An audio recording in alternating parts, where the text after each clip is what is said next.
Een achtste plak in het eindklassement van 2010. Dat wie de beste prestatie van Jappie Meter als skipper. En dat is het bestuur van het Ljouwte Scootje min naar het zin. Vooral omdat de ambitie is om mee te dwaan om het kampioenschap. Ulbe Zwaga had aan hier een jontig schellen dat het kan. Maar de Arone Jirren ziel er Ljouwte Scootje vooral maar in de achterrein. En daarom werd Jappie Meter aanzet als skipper. We hebben 4 seizoen hebben wij hartstikke mooi zield met Ljouwte.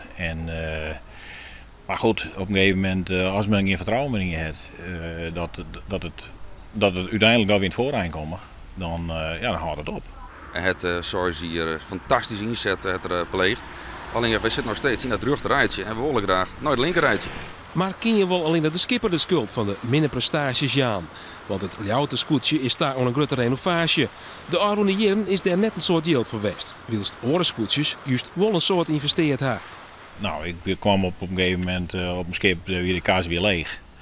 En meer is leeg. En we hebben uiteindelijk toch de situatie samen aan de opbouw dat dat een hele mooie solide club is. Maar je kent net oudmaatje, dus dat liep me naar spietig. Ja, dat is het. Dat doet dan wel eens een beetje zeer. Hè?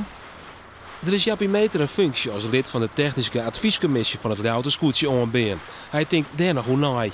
Het bestuur wil nog dit hier een nieuwe skipper aanstellen.